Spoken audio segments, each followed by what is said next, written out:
I'm getting Oh, permission okay. to start. Let's go. A lot of interesting things I want to share with you tonight. Parasha Shoftim, and a lot of cases I want to share with you. Shoftim v'shotrim titin l'chol v'chol shodecho. Parasha Shoftim is all about judges. Justice, having justice, having judges, police to enforce the justice of the courts. It talks about not taking bribes, not perverting justice, being fair. So we're going to talk about a lot of different things. First of all, it's interesting, they bring down a story that there was a person who went to the grave of Rabbi Yitzchak of Barditchuv.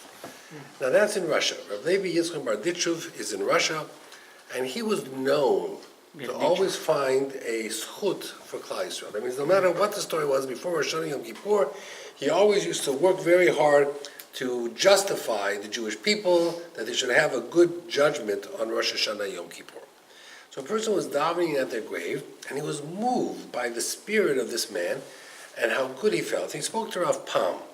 So Rav Pam said something very interesting. He says, you take a yeshiva boy, and you put him into the yeshiva, the Beis Medrash. They spend their whole day arguing about a Rashi or a Tosfos or a Rambam, and someone has a question on the Rambam. So they spend 5 hours trying to explain that the Rambam's not wrong. This is what the Rambam meant.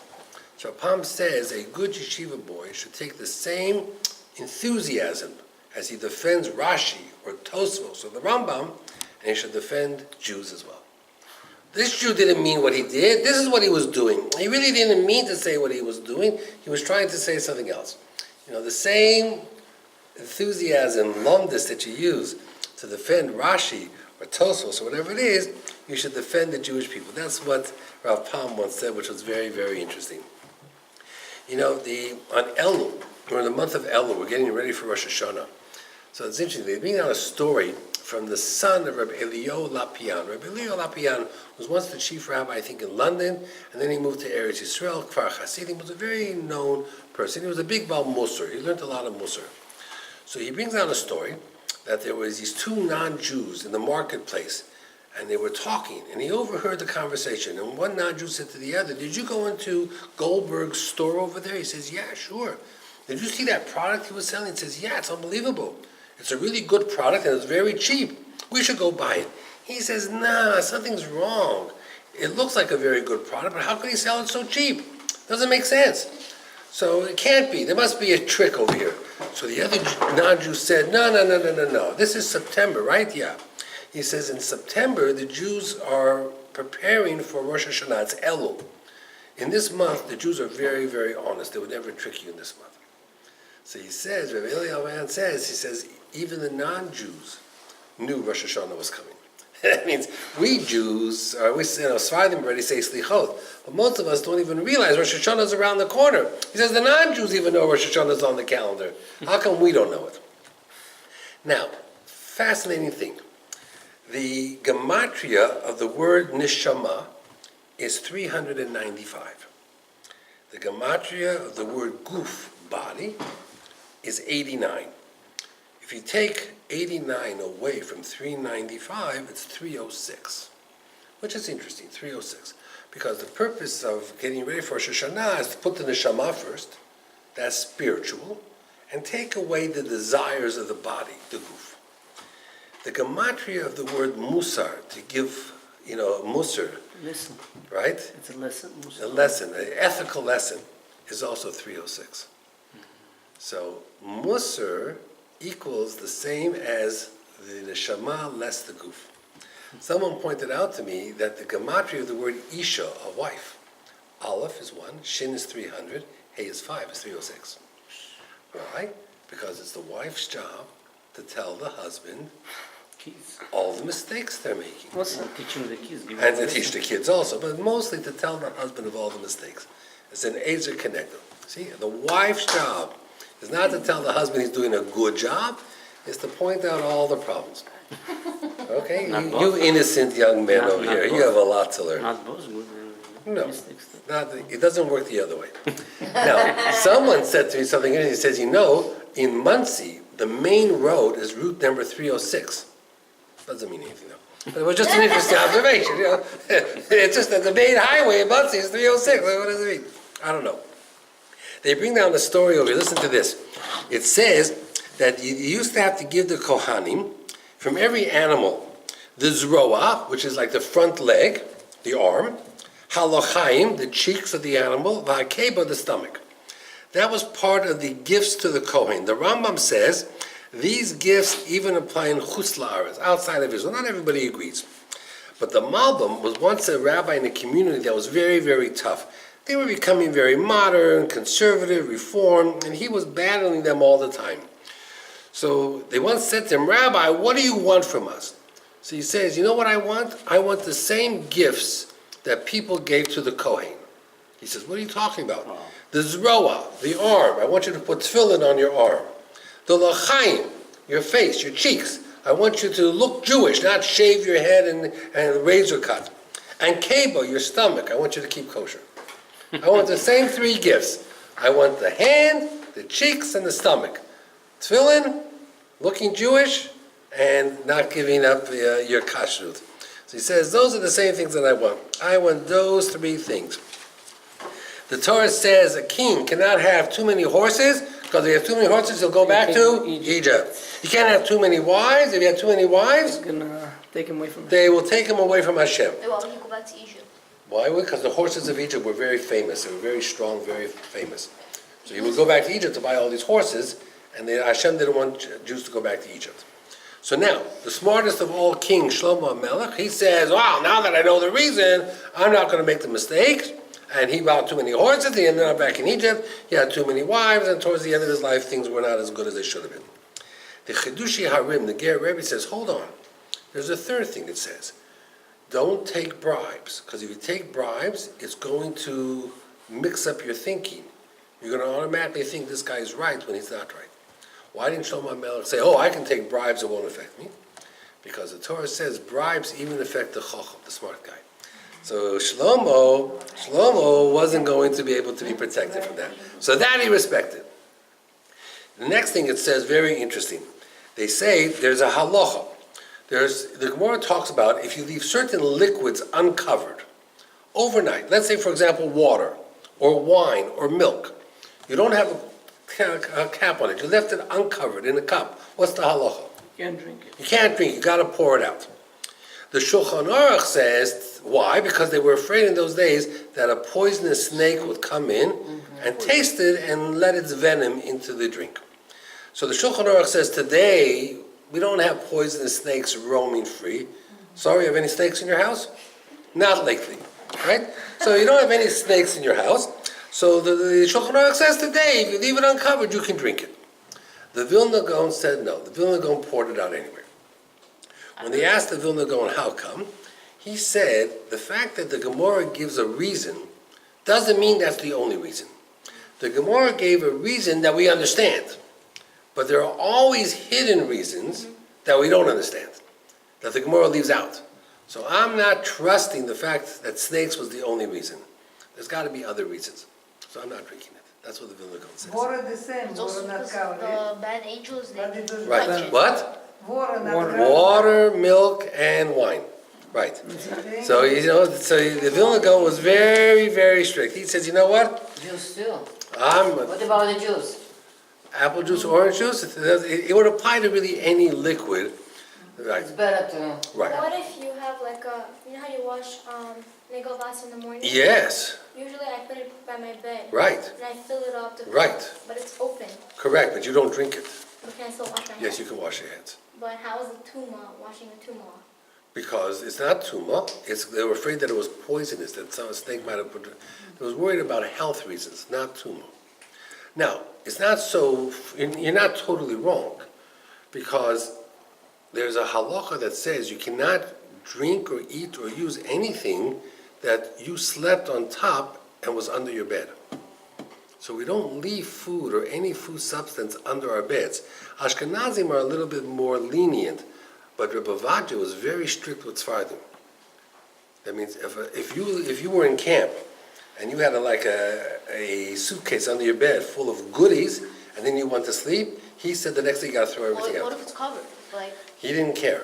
He felt that there was a certain tumor, When it's close. even when it's closed. What about He was very drinks? strict, Like that are like snap that's closed, like fully. Yeah, he didn't care, What? because the tumor goes through. So he was very strict that you cannot have food under your bed when you sleep.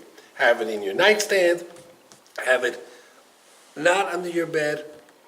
So you keep this little bowl with the water actually under the bed or on the side of your bed, Side of it. side, not under. Of course, you gotta be careful in the middle of the night, you don't get up, you don't tip it all over and wash your feet, right, and the floor at the same time. Okay, so I got you, no problem. Just checking on you. Okay, listen to this question. One thing we want to discuss this, but we're gonna discuss it again. There was this lady, a young lady, she was 19 years old, she had gotten engaged, she was getting married in a few weeks. Great, mazel tov, wonderful, the youngest in her family. Her mother had passed away, so she was a yesoma, she had a father but no mother. Father goes to the doctor for his annual checkup, he's not feeling well, they do blood work, and they find out that he has cancer. So now he goes to his daughter, and he says to his daughter, he says, listen, I have to go through a series of chemotherapy treatments, and I'm going to be very weak, and I need someone to take care of me. You're going to get married, you're going to move away. What I'd like you to do is delay the wedding for a year. You're only 19 years old. It's not like you're 35, you're 19 years old. If you get married in a year from now, so you'll be 20, but at least I'll be finished my treatments. So she says, but Dad, I'm engaged, we were supposed to get married. He says, yeah, but kibbud av comes first. I mean, the purpose of getting married is to have children. Women are not chayiv to have children. Kibbud av, women are chayiv in. So she said to her father, this is a question we should ask a shaila. So they went to Rabbi Zilberstein. The famous Rabbi Zilberstein in I think Ramat al-Choron, whatever it is in Eretz Yisrael. Rabbi Zilberstein wasn't sure what to do, so he decided to consult his brother-in-law, Reb Chaim Kanievsky. So we went to Reb Chaim Kanievsky. Now, Reb Chaim Kanievsky said as follows. He says, the Gemara says that the mother of the Kohen Gadol used to buy presents for all those people in the Ir Miklat. Why did they buy presents? They shouldn't, They shouldn't pray that her son should die. See, when you go to the Ir Miklat, you have to stay there until the Kohen Gadol dies. So all these people were davening every day, the Kohen Gadol should drop dead. So she bought them gifts. This way, when they daven, it's with a half a heart, not a whole heart, because she bought them presents. So Chaim Kanievsky said, he says, if you delay the wedding, the boy is going to be angry. So every time he davens, what's he going to daven for? That you should drop dead, so he should be able to marry your daughter. You don't want someone davening that you should die. Better let them get married. And we'll ask the girl to live close to the home to take care of you. This way, both of them will daven that you should have a refuah shalem, you should live longer, and you'll accomplish more. So he's paskin that you can't delay the wedding, not because of the wedding. He says you can't delay the wedding because there's a certain power of tefillah, and you have to keep that power of tefillah alive. So I found that to be very, very interesting.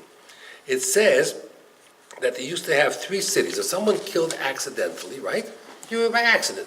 What's an accidental death? You were climbing up the ladder, and you had a hammer in your belt, and as you're climbing up and someone is holding the ladder, the hammer slipped out of your belt and fell and hit the guy in the head and killed him. So it was an accidental death. You weren't interested, you weren't pursuing him, you weren't angry at him. So what's the punishment? You have to go into Galut. You have to go into one of the cities of Levi or the Ir Miklat until the Kohen Gadol died. Why? How did Galut help? How was that midah keneged midah? It says in Parshas Mishpatim, V'asher lo tzoda, you weren't hunting this guy. V'elokim ine leyodo, Hashem just arranged that this guy should be in the wrong place at the wrong time. V'samta l'chom mokom, he'll find you a place to run to. Ine leyodo, you were in the wrong place, and Hashem made it happen. The first letter spelled Elul.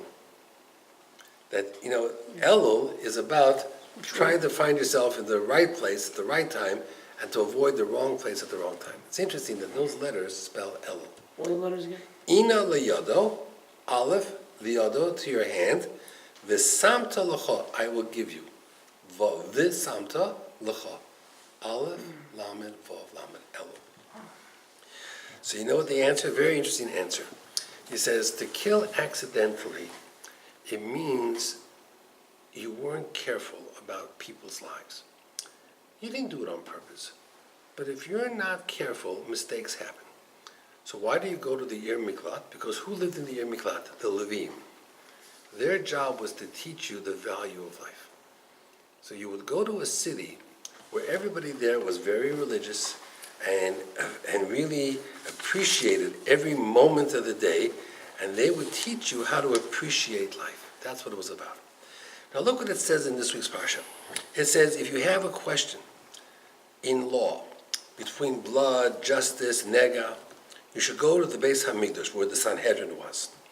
You should go to the Kohanim Levim or the judges in your day, and they will tell you what you should do.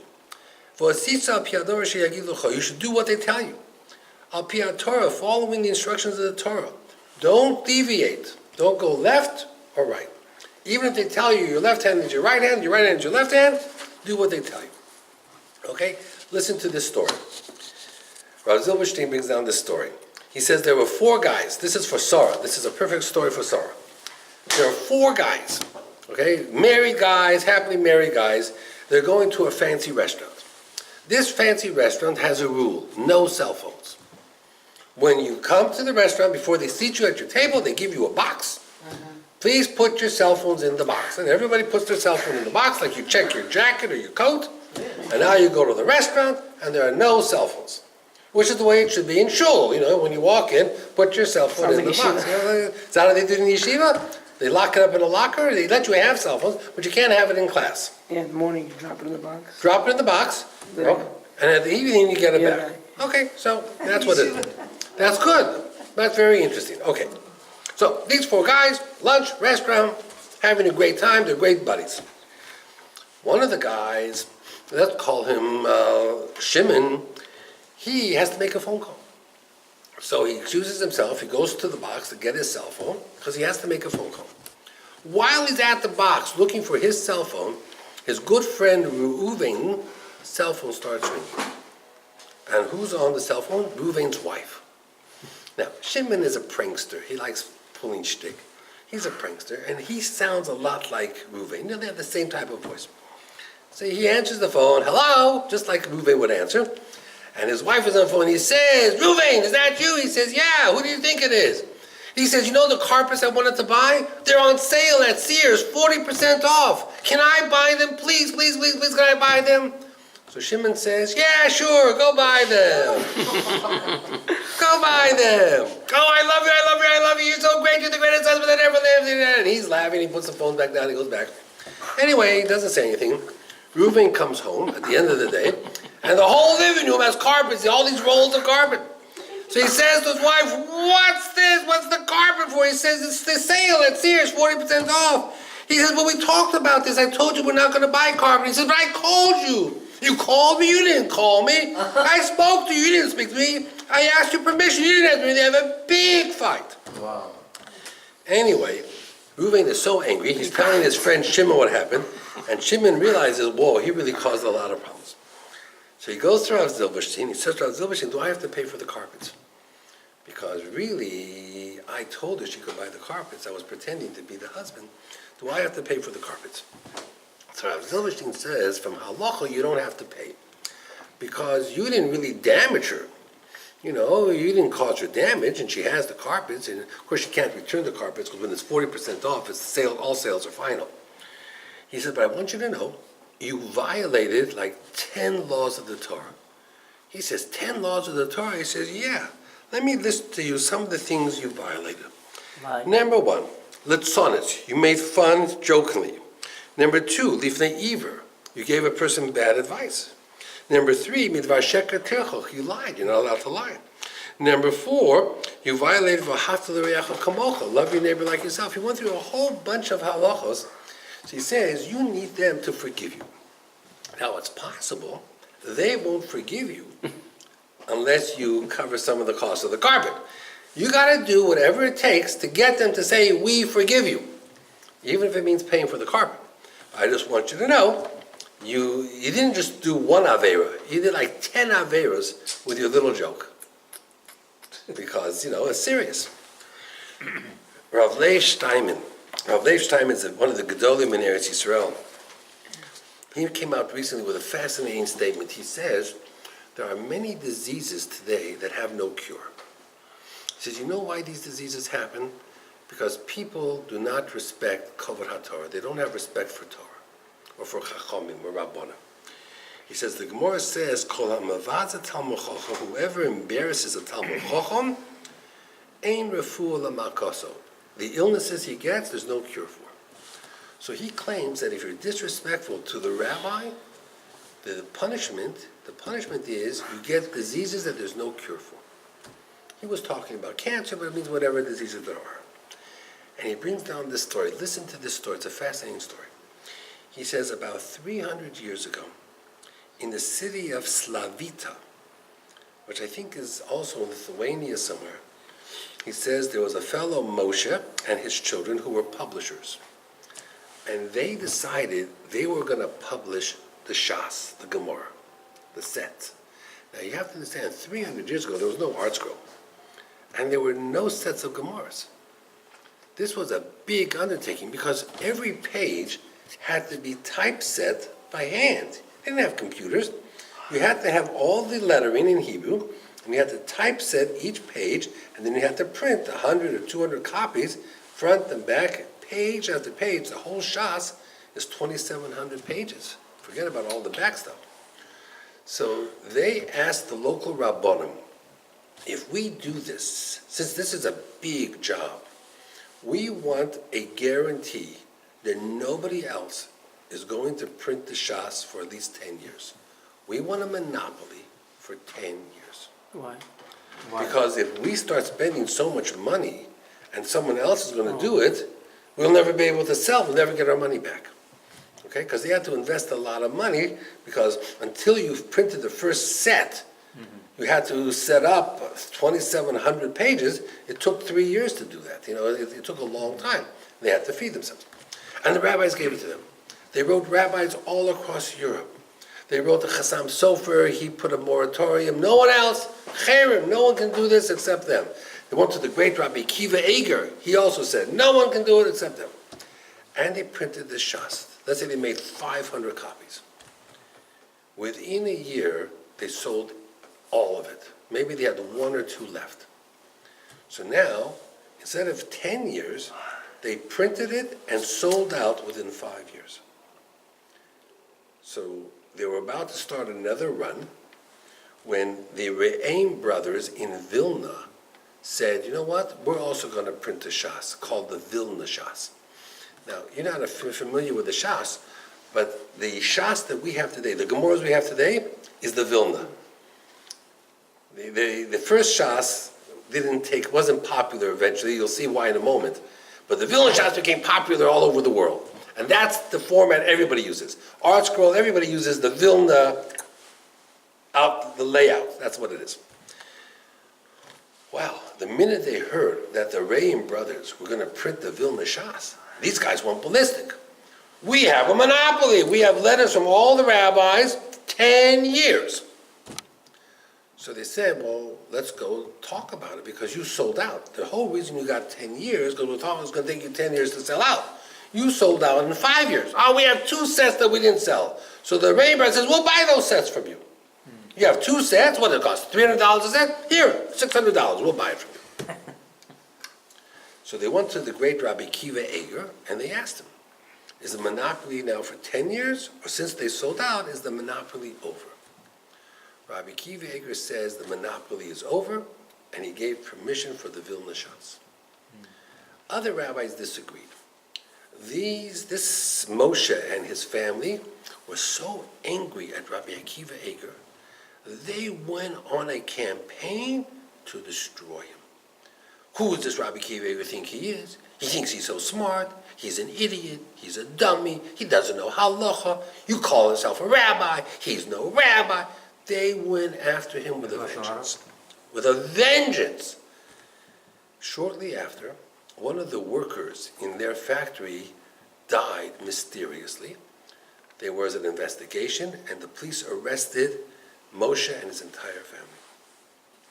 The court found them guilty and ordered them to receive 1,500 whips, lashes. And they go through how there was 250 soldiers on this side and 250 soldiers on this side, and they had to walk through, and they were whipped from both sides 3 times. They had to walk through. And the court ruled that if they survived the whipping, they would have to be thrown into Siberia, into jail, and they spent 12 years in jail. When they got out, someone said to them, "Why did this happen to you?" And they said, "Because we embarrassed Rabbi Akiva Eger." This was a punishment for Rabbi Akiva Eger. And as a further consequence, the Shas they printed, no longer anybody follows. The print. It's the Vilna Shas, everybody follows. So Rav Leib Steinman says, you want to know why these things happen? These things happen because they were not respectful to the Rabbanim. If you don't have Kavod HaTorah, you are plagued with things that you cannot explain. So great, he says, is Kavod HaTorah. Today, I can't tell you what's going on in the schools. Everybody's such chutzafim. I mean, it's so hard. Teachers are complaining bitterly that kids today are 100 times worse than they were 10 years ago. Not sure what it is, but there's no Kavod HaTorah. Next thing, listen to this question. Maybe you'll tell me what the answer will be, and I'll tell you what the answer might be. I have a couple that got engaged, and the wedding is supposed to be September 4th. Today is the 28th. Yes. So how many days is that? 6. 7 days. Okay. About a week ago, the girl broke off the engagement. The girl canceled the engagement. Why? She canceled the engagement. When asked why, she said that she really didn't want to get engaged in the first place. Her parents pushed her into it. Now that she's getting closer to the wedding, she's a little bit scared or whatever it is. Okay. She broke off the engagement. Got it. The boy's family came to me and said, okay, you broke off the engagement, fine. Are we happy? No. But we had over $10,000 of expenses for the wedding. Who's going to pay us back for those expenses? For example, he sent me a list. We gave a deposit on the hall, $1,400. We bought an engagement ring. Now, even if we get the engagement ring back, but when you sell it back, the jeweler is not taking it back. What are we going to do with this ring? We don't want this ring. What? I'll give you less money. Give you less money. We bought jewelry. We bought a bracelet. We bought a necklace. We bought candlesticks. What? She can't give back the No. She can't just keep it for they later? don't want to take it back. She can't just keep it for later? They don't want to keep it for later. They gave the makeup lady $140. The girl lives out of town. The wedding was going to be out of town. We bought tickets. The shadchan, who made the shidduch, charged them $2,500. Wow. $2,500 to do the shidduch. We paid the shadchan $2,500. So they said, let her give the money back. Svodnica. So you know what the shadchan said? Svodnica. Svodnica. You know what the shadchan said? Shadchan says, when you get engaged, I earn my commission. The fact that you don't get married is not my problem. Why so expensive? $2,500. Why did they pay it? Yeah. They may not pay it? If I charge someone and they pay it, who's the bigger fool? The guy who charged No. or the guy who paid? Who paid? That's the going rate. They cannot. When I got married, I gave the person who suggested the shidduch a freezer because they wanted a freezer. What do I know? They wanted a freezer. We gave them a Well, freezer. they can't do the mitzvah just to Yeah. make the shidduchim? That's it? You sound Jewish. do a mitzvah. What's that? You can't pay your bills by doing mitzvahs. They order benchers. They give out at the wedding benchers, $145. $10,000 in expenses. What is the halach? The girl canceled the wedding. The boy says, I'm ready to go through with the wedding. The girl canceled. Is the girl's family obligated to reimburse the boy's family for the wedding expenses? What is the law? 50-50. 50-50. What would you say? Four. Actually, yes. Is it, when the family's Only actually doesn't if the they- girl side pay? So the answer is, when the family, in an Ashkenaz family wedding, the girl side pays for a lot of it, but the boy side pays for flops. You know what flops are? Flops are, the F is for flowers, right, flowers. The L is for liquor.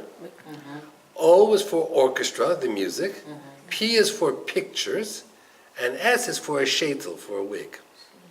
Flops equals at least $25,000 by the time you do it. So the girl side pays for the food, the orchestra, pictures, an engagement ring. Before you turn around, you buy leichter, you buy a bracelet, you buy something for the yichud room. In the Ashkenazi weddings, both sides pay about $25,000 to $30,000 Each side. each side.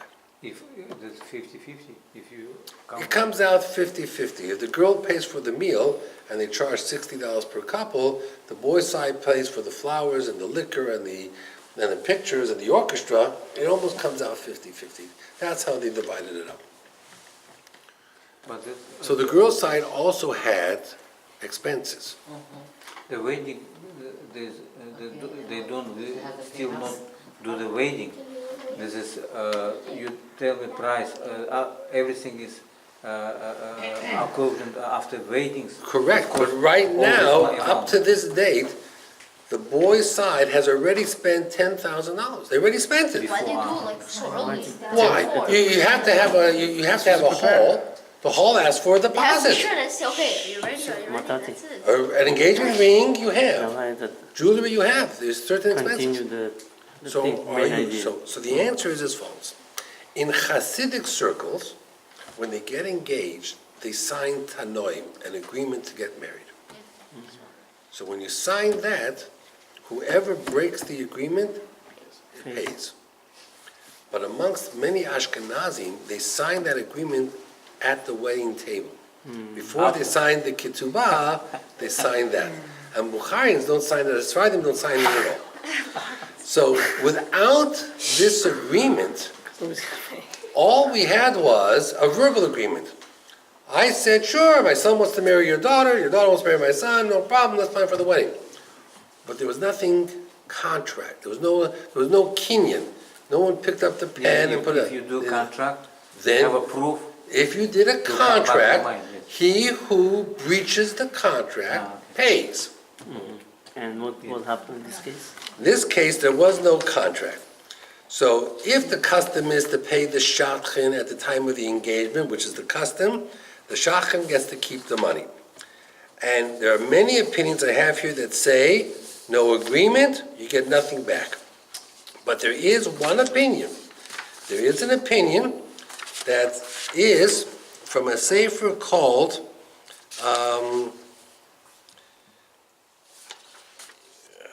where was my sefer over here? I have to find it. There was a sefer called Imre something, I think it was Imre. Why she didn't cancel before the wedding and everything? Well, she didn't want to get married, she wasn't going to cancel afterwards, okay? But not Okay, before now- the wedding. So there is an I mean, not opinion. by the wedding time. Like, Right. prepare for wedding. Imre Bino, there's a sefer Imre Bino that says, since the groom side spent money because of the assurances of the bride, even if they didn't make a kinyan, but it was like making a guarantee that they were going to go through with the wedding. Therefore, if any side cancels, the side that cancels is responsible to reimburse the other side. So the truth is, they could go to a din Torah, and the din Torah could, obligate the girl's side to give the boy $10,000 to cover the expenses. And he would say, here, take the ring, take all the ring is yours, the candle, and you sell it, you do whatever you want with it. But we want our money back. But not everybody agrees with that. So when you go to a din Torah and there's two opinions, it's hard to decide what to do, what not to do. And you might say compromise, split it 50-50, but by the way, there's something that is brought down over here that both sides have to issue a letter to the other forgiving either side. It's called the shtar mechila. It says, I, the undersigned, hereby forgive the bride or forgive the groom for all the embarrassment caused to me by breaking this engagement. Rav Moshe was of the opinion that when an engagement breaks, both sides have to forgive the other in writing. It's a special document called the Shtar Mechila. You have to give. When the money is inverted, after this forgiven? Well, Oh. if you Oh, give, if you that's don't better. give the money, if the groom's side doesn't get the money, I don't think they're going to be forgiving with a whole heart. I think they're going to be forgiving with half a heart, or no heart. It'll be a heartless forgiveness. Okay, not so simple, right? Yeah. In the olden days, they used to say it's easier to get married and go for a divorce than break a engagement. That's why we break at the engagement the plate, because when you break a plate, you can't fix it. But a glass, in theory, you could reheat and reshape the glass.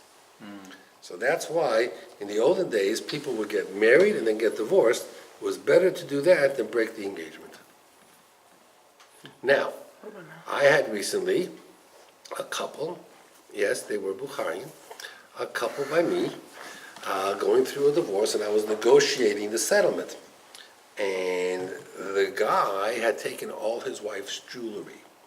Now, they had been married already for 25 years, and the wife says, I want my jewelry back. I want my necklaces and my bracelets and everything else. And he says, they're not yours, they're mine. I bought them, they're mine. So I tried gently to explain to him that when you buy something for your wife 25 years ago and you give it to her as a gift, you know what the word gift means? It's hers, it's not yours. It's a gift. Within the first year, you get the gifts back, but not after that. He was not happy with what I had to say. He says, is that Jewish law or is that secular law? I said, it's both. He said, well, I don't know, it's mine. I said, okay. I said, well, I know you have a lawyer. So I'll tell you what, why don't you go ask your lawyer what he thinks? And if your lawyer thinks it belongs to you, have your lawyer write me a letter explaining why he says that in law. Tell him to show me in law. Well, we all know that his lawyer wouldn't tell him that, and his lawyer would never write such a letter. So he got really angry. So he got up in my office. He got up in the little office downstairs, got up, and he grabbed his wife's throat and pushed her into the wall and was trying to take off the bracelet on her hand, knocked her phone out of her hand. So I picked up the phone. I said, I'm calling 911.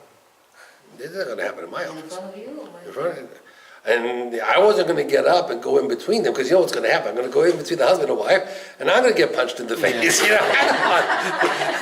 going to have the black eye. And then he's going to push me into his wife, and that's the last thing I want. Then he's going to take a picture of his wife like this, and I'm right in front of her like that.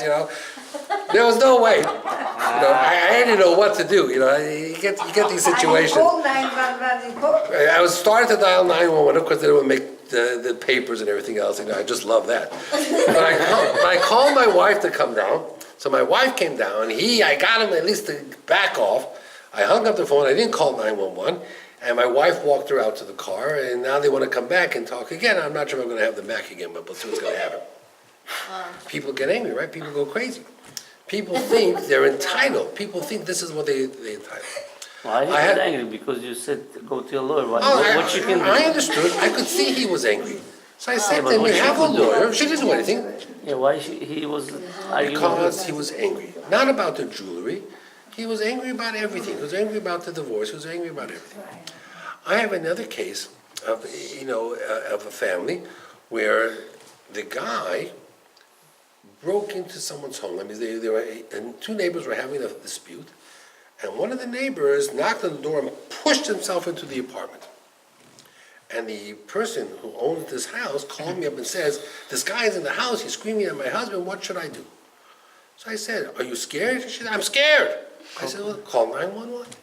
I mean, I'm not going to sit here, I'm sitting, So she called 911, and the police came. And in the end, they didn't press charges, but he really scared this guy, that the next time they're going to arrest him, and they're going to throw him in jail. And he's not going to like jail, because jail is made for not... Well, this guy today and yesterday was sending me emails, Messira, how could you allow them to call the police? You're handing me over to the authorities. This guy, her husband? No, the guy that pushed into the apartment that they called Why the did police you on, tell her? because I asked him they could call the police. I said you could call the police. Yeah, What? who is Why it? did A you stranger? push to the apartment?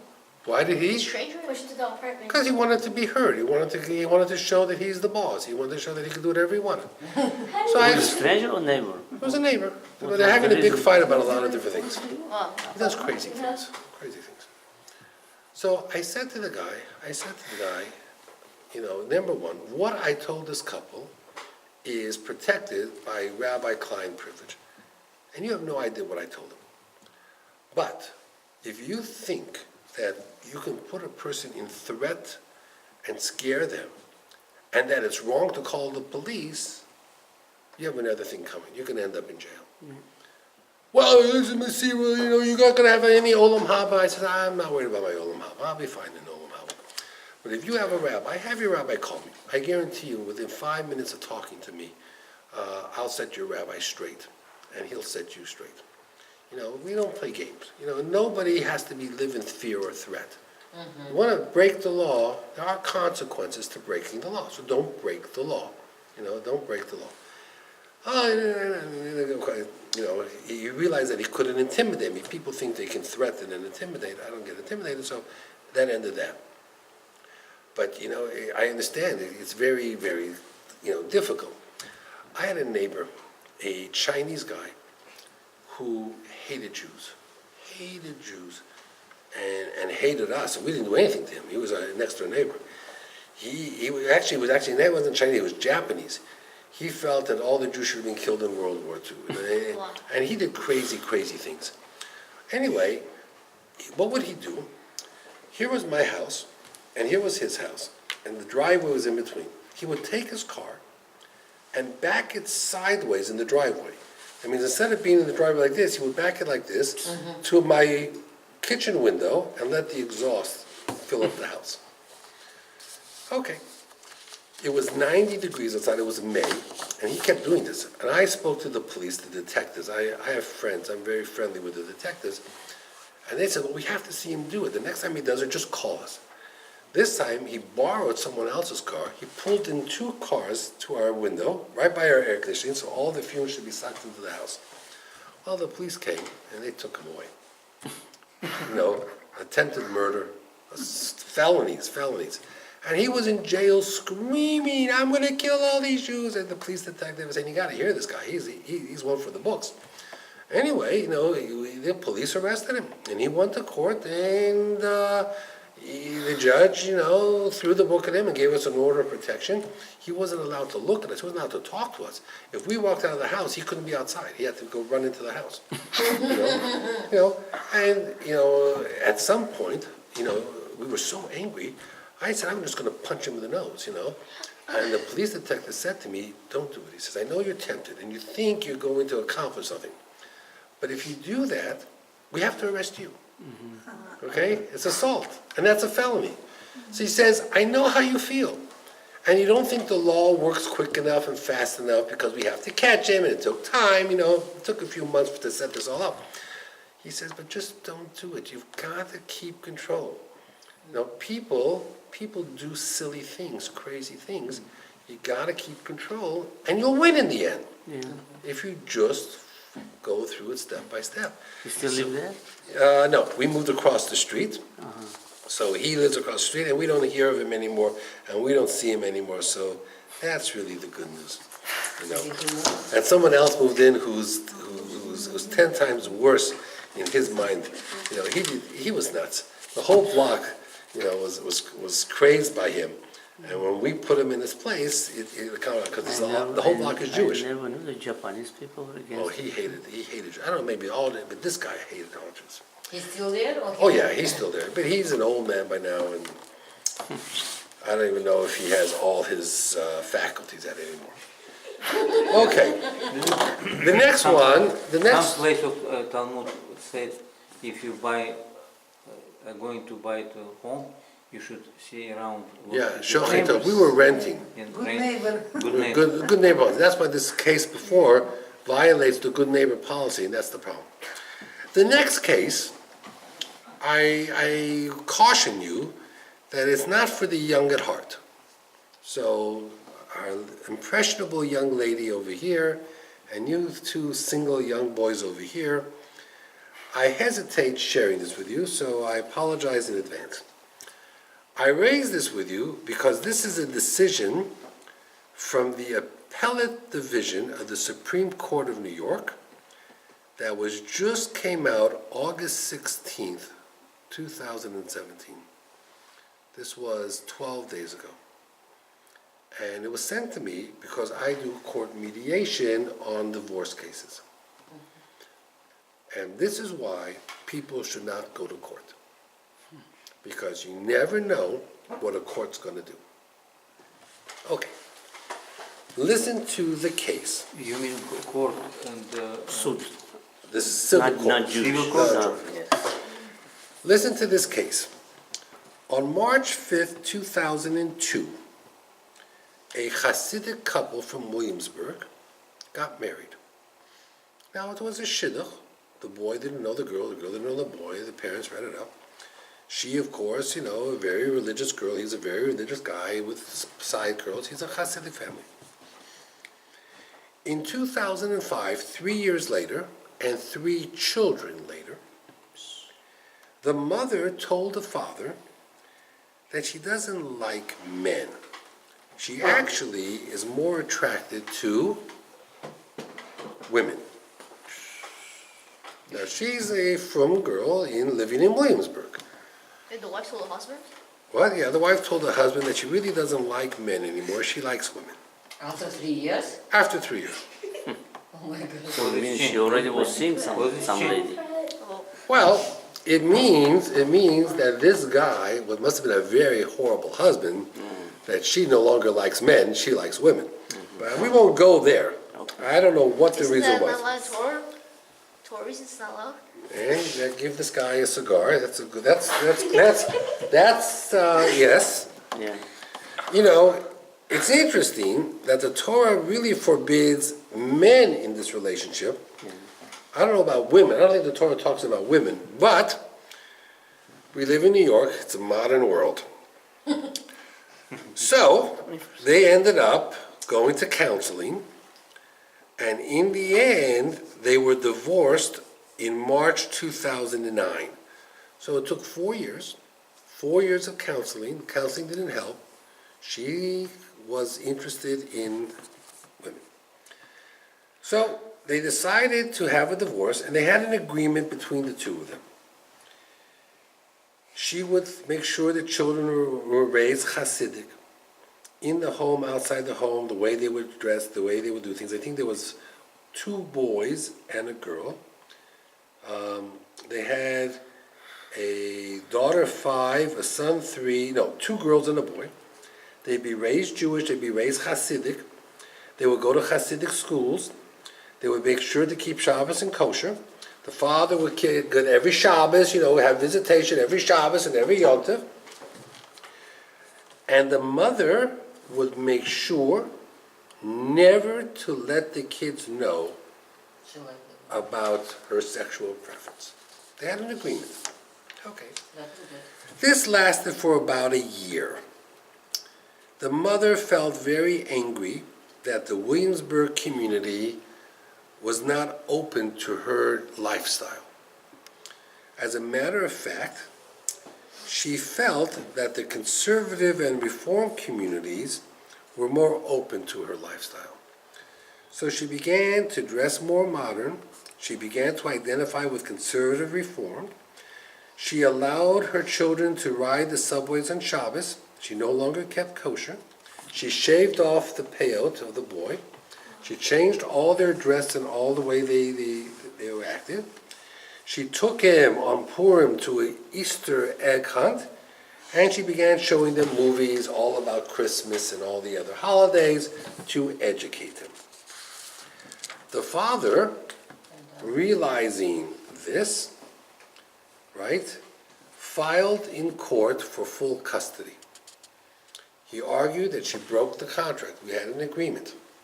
To make matters worse, she brought home a transgender person who the court identified as O. You have to understand, that's what I'm saying. Transgender means it was a lady who dressed like a man.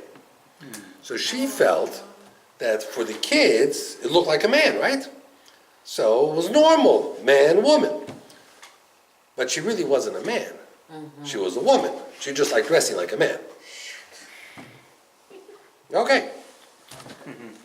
So they went back to court, and the court granted him custody Wow. and the children, and she had visitation supervised. She went for an appeal. She appealed to the Supreme Court. The New York Supreme Court said that although religion is an important part of a child's upbringing, it's not the only thing. We need to see who's the better parent. And look what happened. In 2009, when his civil divorce became final, the guy got married within 2 weeks to another woman, the husband. And the new wife didn't want his children around. She wanted time with him. And they had 2 children. For 18 months, he never took his children for Shabbos, never took his children for Chagim, he never even took his children for Yom Kippur. So the court said, you're screaming that your children are becoming goyim. You're screaming that this woman is destroying your neshama of your children. And for 18 months, you don't take the children for a Shabbos? Where were they? They live with him. He had custody. No! They were living with He her. was living with her. He asked for custody 2 years later when she brought home Mr. O, or Miss O. But you said court give him custody. Eventually, 2 years later, 3 years later. And she appealed. Oh, shit. And the appeals court said, when we go back and we look at the history, we find that for the longest time, you let the kids stay with the mother because you had a new wife. And your new wife didn't want your kids around. And you put your new wife above the kids. So therefore, we don't believe you that she's a terrible mother. She has a different religion. Hey, this is America, my friends. You can have any religion you want. We have to decide what's best for the children. She's a good mother. So the court summed it up at the end. The court summed it up and says as follows. Okay? The court says, you got to see this in the end. The court says, we acknowledge that both parents are sincere in their devotion to the children. And with the exceptional of occasional lapses in good judgment, they make a good judgment as parents, we find that the interests of the children will be best served by the mother.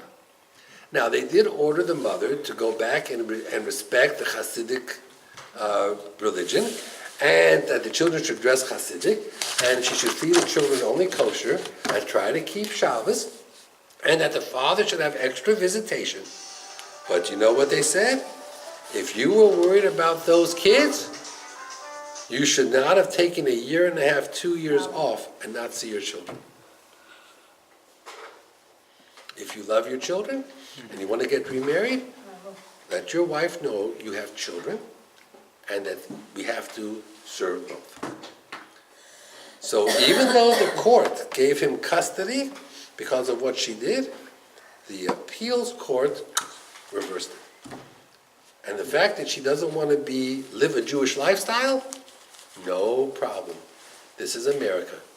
And that's why you don't go to Civil court. court told her to keep kids as a Jewish, religious. Yeah, they did say, as such, we deem it appropriate to direct the mother to make reasonable efforts to ensure that the children's appearance comply with Hasidic religious requirements, and further, to keep a kosher home and provide the children exclusively with kosher food, because it would be in the best interest to do so for the children. we find that an increased visitation schedule of the father will be in the children's best interest. So the father got 1 day a week, she'll get 2 days a week. But he wanted to take the children away from the mother. The lower court said yes. He The ruined it. appeals court said no. Because he ruined everything. What? He ruined everything. Because he ruined everything. When you're in court, you never know what the When they judge had is a going to say. contract, when she broke the contract. That's right. And yet, she still won. Right? Even though her lifestyle goes exactly opposite of what it means to be a Jew. In She what changed back to Rabbi, Hasidic or No. she not? in what case allowed to Jew go to the civil court? Well, in murder cases, in cases that Bet Din can't do, but in cases that can go to Bet Din, a Jew should go to Bet Din. That's what it says. In this case, they should go first to Beit Din, then. Well, they went to Bet Din, and the Bet Din did not handle her properly, and they made promises to her, they didn't keep it. The court found that a problem. It's a difficult case, and in the end, there was no way she was going to win in Bet Din, so she probably wouldn't have accepted the Bet Din. But you know what? You have to realize that when you are fighting for the neshama of your children, you've got to act a certain way. You've got to, he didn't give child support money. What was he thinking? He didn't have to give a lot. It was $600 a month for 3 children. He didn't send checks. So the court says, you want to take care of these children, but while they're with the mother, you didn't take care of them. So it's all about credibility. Who's telling the truth? And they didn't feel he was truthful. He said he loves his children. Well, I got news for you. If you love your children, take care of their mother. Because if their mother is healthy, the children are in good shape. So if you love your children, don't punish the mother. I tell that to people all the time. They don't listen. I try to explain that to people. Don't tell me I love my children, but I'm not going to give the mother of the children $1. I'm not going to give her any child support. Then you don't love the children. Love the children. Why you different? Complicated.